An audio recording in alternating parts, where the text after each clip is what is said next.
Hello, and welcome to the ultimate adventures of Monster Hunter 3 Try. I'm your guide, the one, the only Jodecideion. This is episode 5 of the Ultimate Adventures. In this episode, you're watching the PMK Knights take on the Ivory Lagi. This is the urgent for HR 5 access. This is actually the second time we fought this monster. We're trying to all live up at the same time, so we're doing one urgent after the other. So please enjoy this video as I give you the topic of the day.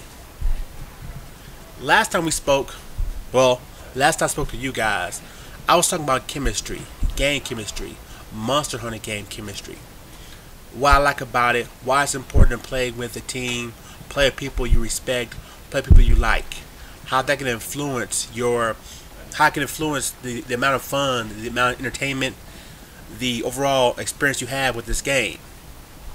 Well, today, I want to bring it back to an individual side of Monster Hunter. Your sole purpose in playing the game. There's a comic currently running on Penny Arcade with two guys playing Monster Hunter. One guy who's totally into it, enjoying it, and the other guy's not really into it. He's kind of like, I don't want to fight these monsters. I don't want to fight monsters. Well, the game is called Monster Hunter, so it's pretty much the purpose of the game. But still, how do you get someone who maybe is not into the overall purpose, the main attraction of the title?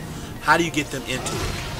How do you get to a person who's not into Animal Crossing to play it, who's not into first-person shooters to play it, who's not into 2D platformers to play it? How do you do this? The main thing is, in my opinion, you allow them to play the game as they see fit. Monster Hunter, to me, it falls on the same line as the original 2D Super Mario Brothers game for the NES. There's a guy I used to read a couple years ago on the internet. He was very profound, very intelligent, but at the same time, kind of went crazy. Kind of lost his mind. But he had this real cool concept of why people fell in love. Why 2D Mario became the phenomenon it is. And definitely was back in the 80s. And the main thing he said was, 2D Mario allow you to play it as you saw fit. How you want to do it.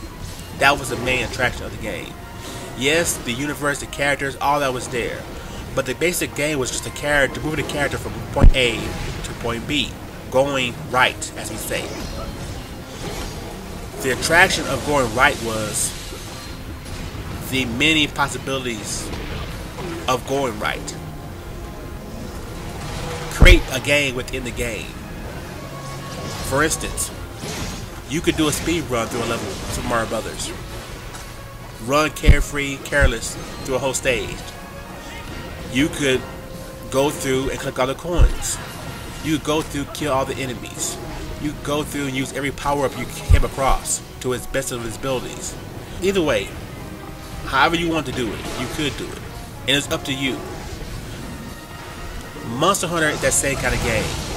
The sole purpose is hunting monsters, tracking them down, and either capturing them or killing them. But you have that choice. Unless the actual mission itself says to capture, to do otherwise. But still, you have the choice. But how you take on that task is up to you. If you're going to do it as a team, you can't do it as a team. And even that decision can be, it has so many possibilities. To group configurations, 1 player, 2 player, 3 player, the full team, 4 player. All hammers, all swords, a mixture of whatever weapons you have, items you have. Do you want to bomb it to death, trap it to death, different elements? I mean, it's so many possibilities, but they're all there for you. And the whole thing is, they allow you to try. Monster Hunter, there's not that much hand-holding in this game.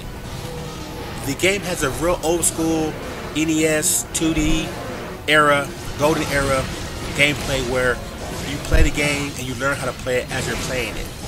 And as you're playing it, you come across multiple things, multiple aspects, multiple concepts of how to do the task at hand. Capturing or killing the monster. Now, like I said, The variations of how you want to do things, all up to you. It's nothing. Not saying there's nothing there that's saying you can't do something the way you want to do it, as long as it's within the basic setup of the game itself. And that's the beauty of it, allowing you to play the game by yourself and feel like you're not behind, or play a game online and feel like you're getting something out of that. It's all there for you. Where other games nowadays, they want to spend most of the time trying to tell you a story to actually let you play a game, or the game has gameplay but there's so much more of a tutorial going on where you feel like you have to get through the tutorial to finally get to play, and when you finally get to play, what you're getting is not that exciting, not that entertaining. That's where we're currently at with games, and Monster Hunter is so far from that. It's a breath of fresh air, to be honest with you. Even if you're not into the basic concept of hunting monsters, or like the whole Japanese anime style influence it has, you know, that's the beauty of it. Playing it as you see fit and how you want it. So, for you, what is your purpose? What purpose you gonna make out of the game when you're playing it? To be honest with what I'm trying to say to you. If killing monsters, the basic concept of killing monsters is not interesting to you, then give yourself make up your own rules. Give yourself your own challenge. I want to defeat a monster in a certain amount of time. I want to defeat a monster using a certain kind of weapon. I want to add all these kind of hurdles and rules and guidelines to killing this monster. Do it. It's there. There's nothing saying you can't do it. And that, for me, that's the main purpose. That's the main beauty of the game. It's its freedom. It's just so much freedom within the game itself, and the basic, you know, concept of the game. It's all this freedom you have that's right there in front of you. But it never, your freedom, it won't take away from the game. You can only add to it. Well, that's it for this episode, guys. Please enjoy the rest of this video as we defeat this Ivory Lagi. I'll be back Friday with another video where I actually talk about something. Hopefully I have something more interesting to say. You know, it's kind of hard to come with ideas about a game that I'd rather play than talk about, to be honest with you. But I do want to give my opinion as you're watching these videos, because I know there's gameplay on this YouTube that's a lot better than mine. There's a lot of guys doing amazing things on YouTube, and if you're watching my videos to see great gameplay, you're not going to get it. You're going to get guys having fun and playing, and we're going to definitely do our best not to fail missions, but we're not, you know, speed running, you know, monsters and things like that. We're just playing the game and having fun and enjoying ourselves. So, thank you for watching this episode of the Ultimate Adventures of Monster Hunter 3 Try. I'm your guy, the one, the only Jodecideion, and I definitely will see you next time. Keep hunting. Peace.